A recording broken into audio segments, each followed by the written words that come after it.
Hello, everyone. I am here with Vaughn from Sad Boys, and well, first Launchpad just around the corner. We got it tomorrow, and you know what time it is? It is time for predictions, and I guess we'll just jump right into things. All right. So, Vaughn, which seven teams out of our whole list of I think 44, 45 teams we have, do you think will make it through Launchpad one?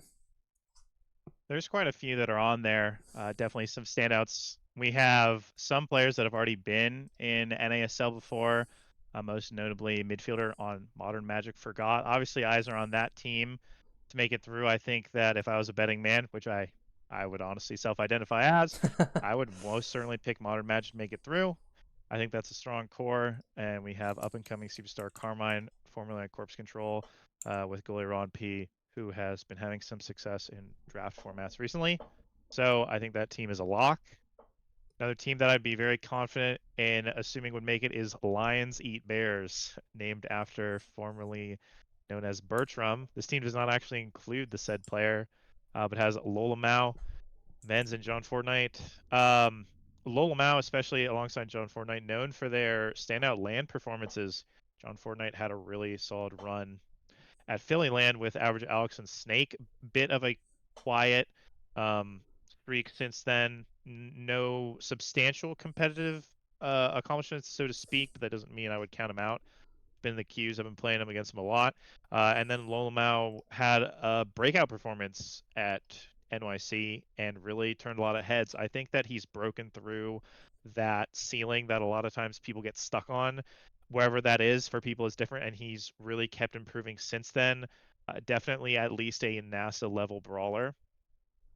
I also want to point attention out to actually time thieves. I think this roster is one that could potentially go all the way. I have a lot of faith in Spartan and Nikki Middleton, as well as I think,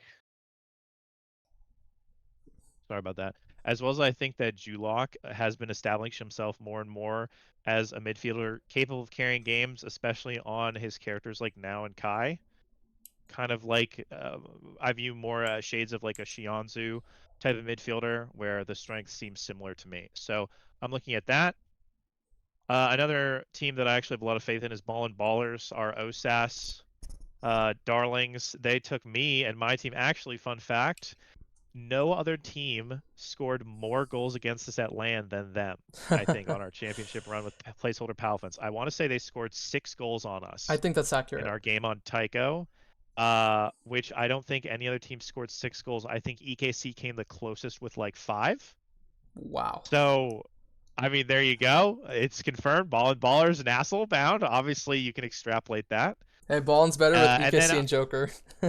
yeah, exactly. And I haven't hit 7, but I think I'll round it out by putting one last team that I'd really like it to make it. If I haven't listed a team, it's because I'll leave some yapping for the rest of my cohorts. But I actually really want to shout out Yin and Yang. I Oh don't know if they're yeah. going to make it, but my heart wants them to make it. So I'm going to shout out that because I think, as everyone knows, I am the biggest Dragon Clawed art fan in the universe, and I'm also the biggest The Guy That Gets fan. Literally, no one is a bigger fan than me. Everyone else is a bandwagoner. I was the number one Glazer since day one of The Guy That Gets. You can check the logs, check everywhere. That guy's my goat. I still to this day have never lost a solo queue game with him ever. I'm like 28-0 with him. Oh my god, that's It's insane. cinema. It is Yeah, so cinema. I love that guy.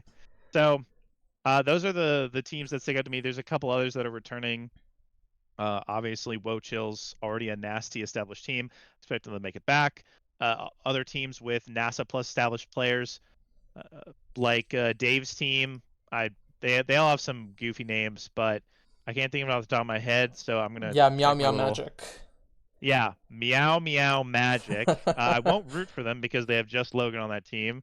And I have beef with Just Logan. Yes, I have beef with, you know, uh, whatever he is. God, I mean, solo queue really sways how I feel about these players. Let's be clear about that. And then I also wanted to make sure I shouted out the E-Daters with Wop Wop, Vixie, and Vladilena. I think that team is a big threat as well. So And those are quick some of the note, names I'm looking actually, out for. sorry to clarify, it's actually, I believe, Color Craze that's going to be playing in midfield for them. Flop Drop Brawler, and Vixie is going to be a sub for them. Oh, okay. Well, that's just stronger. Okay, that team is 100% making it. No, that team's a lock. You can quote me on this. The Edators are making it through 100%. I have no doubt in my mind. So otherwise, I think the only team I forgot to mention that I should have was Ember's Flame with Mr. Zert, J, and Wisp. That, in theory, is a NASA team. As long as everyone performs to their minimum expectations, that team is NASA level minimum. So I think that's Yeah, how I'd answer that question. for sure. And I guess between these teams, or maybe even players on other teams that you haven't mentioned yet, do you think there are any players that are kind of stand out and we should keep an eye on in particular? One player that I think definitely stands out to me that I've been on a pretty excited hype train for a while now is Carmine UNICLR. Ever since he signed up with Corpse Control, I've viewed him, at least in the brawler position, as almost Nassel ready at the time, and he's only improved since then. I don't think anyone practices more than him, and he's done what I think is very important to rounding out your game at the top level, which is have mastery on other positions. It's improved his strike warring. It's improved his positioning. It's improved his passing. He is minimum, I would say, nasty, if not NASA level at every three position. Maybe not goalie yet, but the fact that he's worked on his game so much is a really holistic, impressive approach. And I think he's such a menace on brawler. It's going to be really hard for a lot of these goalies to contain him. He has really stellar, exceptional Rasmus plays. He's got a nasty Kazan. If anything, it really does remind me of Scyther 12. If Scyther 12 also liked playing X and more Asher as well. So Carmine, it just feels like another Scyther, and that's about as high of a praise as I can give a brawler. Scyther Of was course. named the #1 NASL brawler. So Carmine is 100% my standout player in this pool. I've duoed with him in the past. I played with him in Play Better Win More 3. I think that is a stellar player, and he still has way more room to grow. And he's already Nassau caliber. I'm convinced that he will be able to compete with brawlers at the highest tier. Other players that I think I would like to shout out that are here is I'd actually like to bring attention to, and I'm sure someone else is going to do it, Fire Maiden, Oh, Madin. yeah. Not sure how to pronounce that one. Maybe you can tell I me. think it's Fire Madden. Okay, so a player I want to make sure I mention is Fire Madden. I have a big question mark on this player.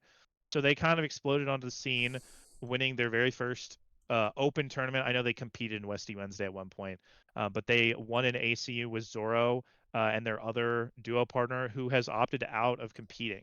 So I'm Yes. really curious about how well Fire Madden's playstyle is going to contribute and translate to a team environment where this player isn't so accustomed to. It was a very unique style that he played or they played with their duo. So I'm curious if Fire Madden is going to be able to translate that meteoric rise that they're having to a competitive environment where they're going to have to adapt to their team. And not everyone is going to be locking in double mag souls. Double midfield characters. They had a very unique style, and I think it was fascinating. I really wanted to see both of them together, but I'm glad I just get to see one. I'm really hoping for another Norm's demon to rise up. It's always my favorite part. And then the last thing I want to shout is actually another player on that team, which is Pensando. Pensando to me is synonymous with Juno goalie. I went through a phase with Juno goalie myself, a little under a year ago about this time, and there was one player in North America that I thought really piloted the pick well, and I think that Pensando is probably the best player at piloting Juno goalie that I run into in the queues. I think I'm very impressed with how they pilot the character. Whenever they're active in solo queue, they're top 10 in the ladder. It's a very technically challenging character to master. I think it is maybe the hardest goalie pick in terms of what the skill ceiling is. Now the question is, are they able to compete once that character is banned, which it most certainly will. I think they can, but they're going to have to prove me right. So Flying Blobos definitely is the team to look out for with the most interesting players. I'm going to be trying to track their performance over the course of the tournament. And I'll give you one last answer just because we're already here. I think a player I'd specifically want to shout out for is actually Yeah. the midfielder for Polar Cortex. This player has been someone who was really not on my radar for many months, and then all of a sudden, in the last, I feel like 4 to 6 weeks, both Kaineb and I have talked about him and how much he's been improving. he was supposed to participate in Playboy War 3, but ended up being busy. And that was going to be the first time I could really see him competing with other top players. But I think this person is at least NASA level already. They've started improving a lot out of nowhere. And I think that they're going to be one of the strongest midfielders in the whole event. So I fully expect them to be able to carry their roster in some games that other midfielders would not be able to. So those are the standout players that I think of when I'm looking at this launch pad. Yeah, I'm happy to hear, a few names that weren't on the, I guess, quote unquote, not seven, but a few less than seven teams that you expected to make it out of Launchpad. And hey, I guess that brings us into the next question that I have here for you. Are there any teams, I mean, we have Flying Blobos, potentially Polar Cortex, that you think have really good upset potential? Yeah, a team that I definitely think has good upset potential is Polar Cortex. Like I talked about, they have a strong core there with A, and also named Chaotic. Funny enough, I actually really like Name Chaotic's Julie, which seems really weird. He has this like I very agree. fluid, lucid playstyle with Juliet, where he's what I like to call the pacifist Julie, which sometimes gets a little on my nerves at times because part of the character's identity is to brawl. But I really think he's very creative with the character in terms of how he scores. It reminds me a bit of what Bells does with the core when he used to play Juliet. So I actually like the approach and creative aspect that Name Chaotic has to his scoring off of his Kazan. So I like that a lot. I think another team with some strong upset potentials. I already actually mentioned Flying Babos, so I'll stay away from that. But a team I actually do think has some upset potential is Cyber Swipe, Hmm. and that team is I know Assertive is a rename, Ashy but it looks Burb. like it has yeah, Ashy Burb. That's correct. So Cyberswipe has Ashy Burb, Expo Chan, and Zoe the Witch. These three players are all players that I get on my solo queue team a lot. And if there's one thing I can say for them, one, they're focused on improving.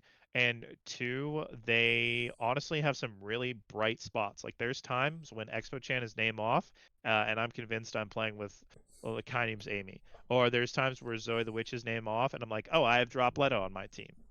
And if you can play like that on certain points, it's always a question of consistency with these players. But the great news is if you're already hitting those peaks, the next step for them is just making that more and more consistent.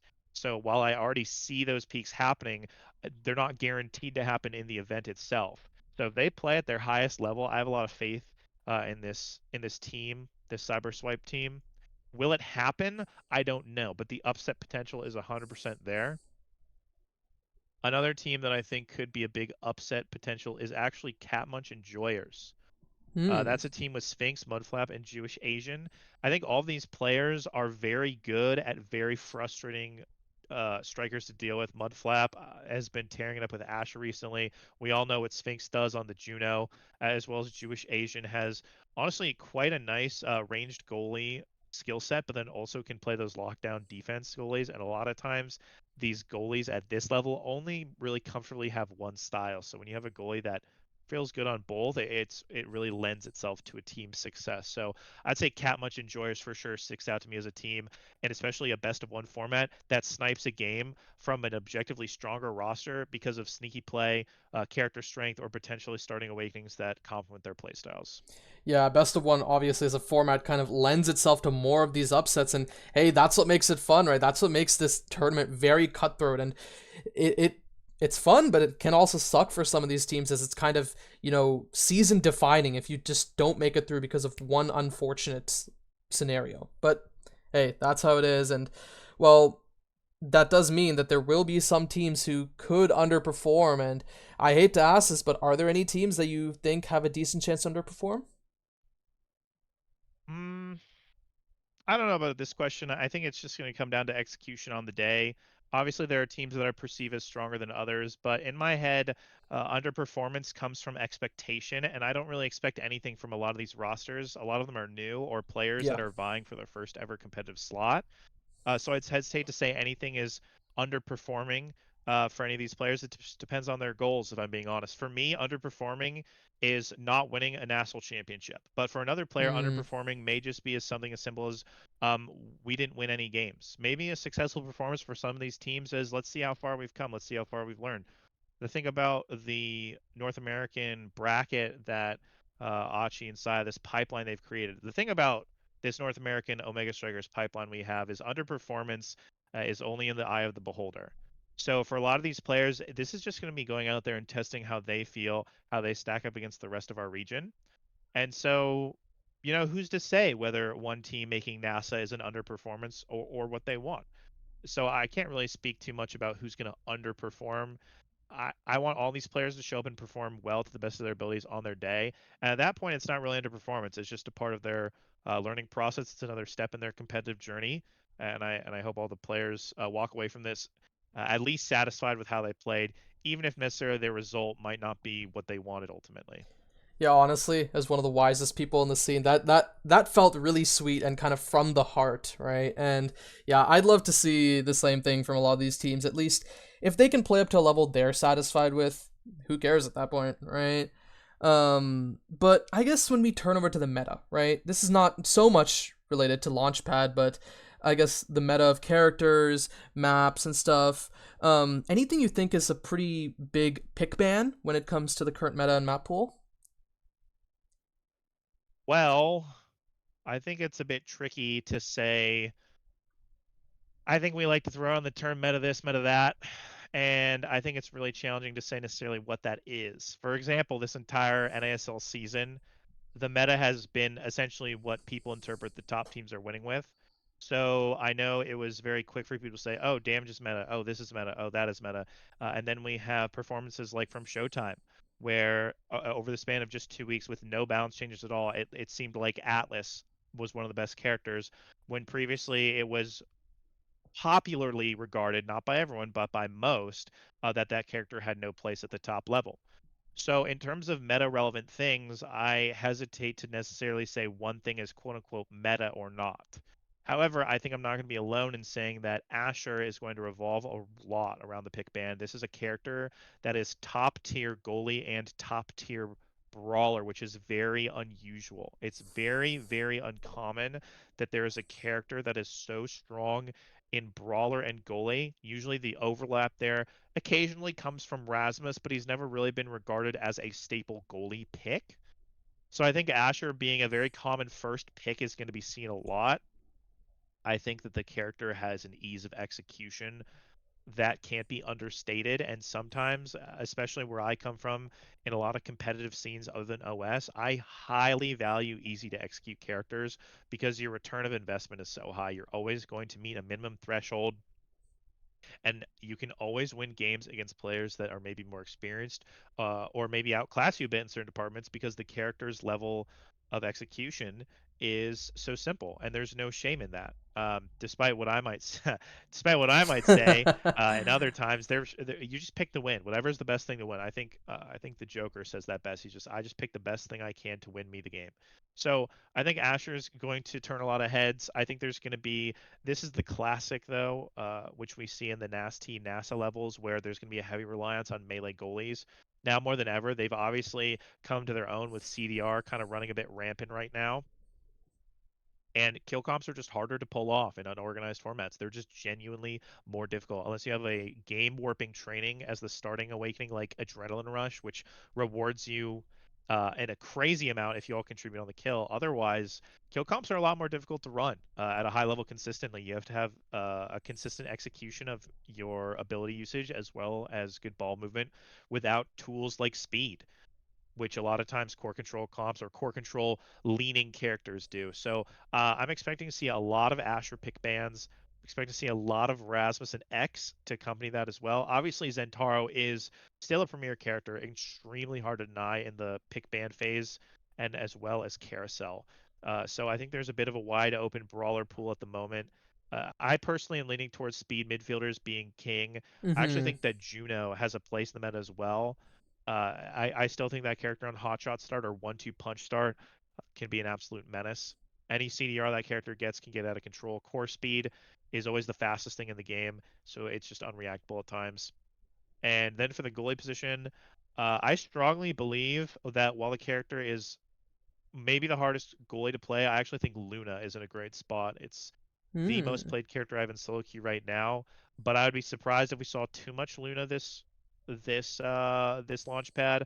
I am interested to see if people keep popularizing this Finny. Kind of fell off the face of the earth a little bit after Mom Boots got slapped on the wrist, but I still think it has some space. It's definitely not as strong as it was before, but it's still completely fine. Last thing I want to bring to the attention of the masses is Amy's app. If your forwards have hands, you do not need to ban Rasmus. I actually am convinced that Amy's app is a red side map. I think that the red team has the advantage in draft, and I'm going to repeat that. Amy's app is a second pick sided map. I strongly believe that red team is a stronger, more positioned place in character draft. I do not think Rasmus is the end all be all of Amy's app. I do strongly believe that with Snake Draft, it's different. Before, another team could pick Rasmus and still pick another premier pick. Now, if you're picking Rasmus, you're probably giving up two absolute double bisc selections, and you're definitely losing out on Asher. You're losing out on the only map where Julie really shines on. You're probably missing out on something like Amy. You're probably missing out on some bisc start like a great now start or maybe a Deadeye Luna. So those are some of the things that have been floating around my head when I play these high level in-houses and scrims. I can't say for sure. I always have my personal biases, but I definitely think that damage is still viable, but less so with the nerfing of damaged characters and some of the damage trainings. I think speed is the ultimate stat right now. It's king, so I'm expecting to see a lot of speed-based characters between midfield and goalie, and Mm-hmm. only almost exclusively melee goalies. And, So and I those mean, are all my thoughts on I that. guess regarding that midfield side, right? I know you said you love the speed in the current meta. Kai now great picks. Yeah. And you said Juno also has that place, but what about Amy and Estelle, who were kind of some of the premier midfielders last season? I think those characters 100% still have a space. I think Amy has always been and forever will be a minimum A tier or S tier pick in goalie and midfield until the end of time. I've said this since launch. You can go back to as early as CCC when every single patch, every Amy player says, "Oh my gosh, we've lost 5 damage on this. We've lost 5 seconds on our ult. You're killing the character. It's dead. It's unpickable. It's still completely fine." I don't think there's a character more versatile in the entire game than Amy. She fits in every team comp. She fits almost on every single start. She is probably the best stacks on stacks user for midfield as well, which is Hmm. just ridiculous. She is one of the premier Deadeye users. She uses creation trainings well with Timeless back in the pool. She uses CDR well. She uses speed well. She has heavy hits. She has damage. She has kill confirmed. She has goal setups. There's nothing that that character can't do. Estelle is a character that I've become a bit synonymous with, as Sad Boys almost religiously picked Estelle the last season. We believe that Estelle is kind of the ultimate sort of blank check. Yeah, If any League of Legends players are out there, it feels like a bit of an older generation Oriana, where it's something your mid laners should just have in their back pocket. that actually That makes if they're good sense. enough on, they can pick into anything. It's actually a pick that its most considered difficult matchup, Juno, something I actually pick it into because I feel like if you pilot the character well enough, there is always a way to make Estelle work. I think, however, Estelle struggles on larger maps against speed-based characters, specifically Kai. Mm-hmm. And so I think that if you're not really regimented with your ability usage on Estelle, even though the character is very easy to use to score with, actually using your abilities well in midfielding with how much speed is going around with the Kai with the Mako, it can get a little out of hand. So if you have a midfielder that's really good at getting the ball up with their strikes and assisting scoring the goals, it's fantastic. But essentially, they're slightly different. But I view Amy as probably a generally more useful Estelle.